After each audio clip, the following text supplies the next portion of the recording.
Welcome to Formula World. I'm your host Dylan Shelley, and here's what's on this episode.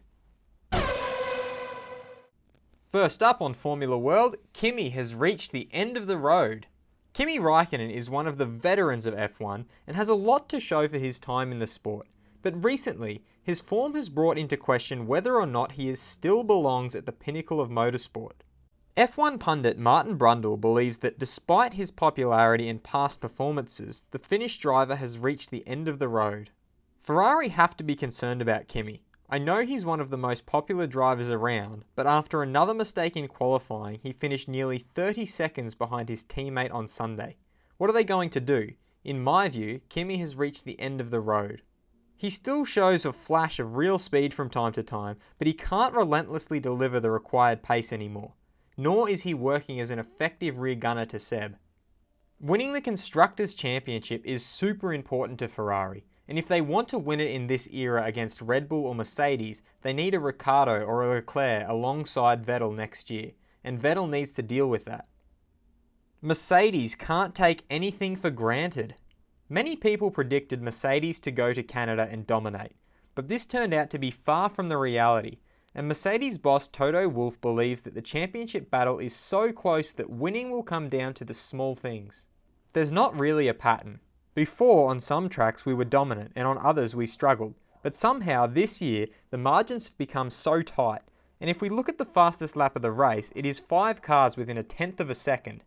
That is why this year's championship is going to be decided by who makes the least mistakes and brings the best development onto the power unit on every single weekend. That is the new reality. It's a three-way fight. 6 cars can win races. You can't take anything for granted. You can't go to Montreal and think it's going to be a walk in the park. That's the kind of wake-up call you get. F1 versus MotoGP. Multiple MotoGP world champion Marc Marquez recently took part in a private test with Toro Rosso and got to experience the difference between his sport and F1 firsthand. Aside from his enjoyment of fast corners, thanks to the downforce in F1 car producers, Marquez gave an insight into a few key differences. From MotoGP to Formula 1, one of the biggest differences is that in MotoGP you can see everything. You can look around, you can play with your body.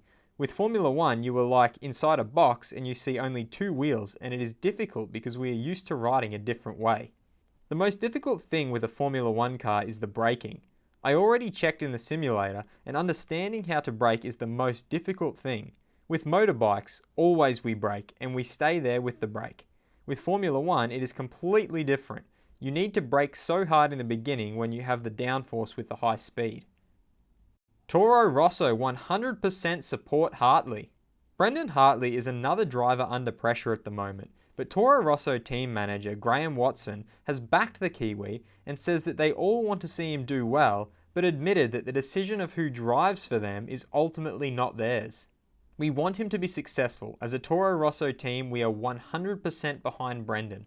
The drivers are predominantly controlled by Red Bull, and then we as a team are the guys who work with these 2 guys and try to make them have the ability to be a world champion in the future.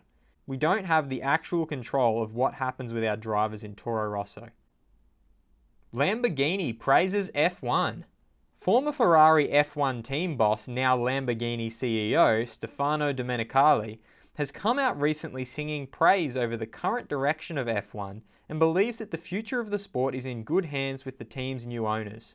Formula 1 is in a very important phase of transformation in all relevant sectors, from the commercial one to the technical and the sporting ones. Liberty Media, together with the FIA, are trying to shape the future of the sport in order to give a strong and healthy direction for the next challenging years. I do believe that the sport is heading in the right direction, and the choices that will be made in the next few months will be crucial. F1 like the World Cup.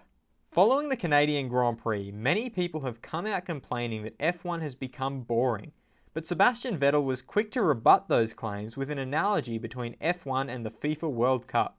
We had 7 races this year. I think some were phenomenal, some were boring. Soon the World Cup is starting, and I promise you that a lot of the games will not be exciting, but still people will watch it.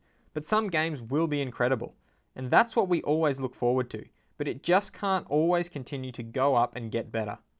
And F1 Managing Director Ross Brawn agrees with Vettel and went further with the comparison between F1 and football, saying that F1 needs to be able to produce more fairy tale moments. The championship battle is really exciting this year. Like Sebastian, I'm a football fan and I too have seen games between top teams end in a dull, goalless draw, and there will probably be some like that in the forthcoming World Cup. What we must do is ensure that Formula One can provide spectacular and unpredictable racing, and that has to come from a more level playing field. In football, you can get the fairy tale scenarios such as Leicester winning the 2016 English Premier League. The next era of Formula One must be able to deliver feats such as these. That doesn't mean lowering the standards, quite the contrary. It means ensuring that talent and ingenuity should be the major factor in deciding who wins rather than just the size of the budget. Fast feed. It is rumoured that Red Bull will announce a new Honda engine partnership heading into the Austrian Grand Prix. Talks of Andretti Racing purchasing Force India are gaining traction. Deputy Team Principal Claire Williams admits the team has a lot of work to do but isn't calling 2018 a write-off just yet. And rumours of Hankook being in the frame for supplying tyres to F1 from 2020. Formula World fans react. Is Verstappen overrated? On the previous episode of Formula World, I asked whether you thought Verstappen is overrated, and the results are in. In the closest poll we've ever had on this channel, the results are split almost exactly 3 ways.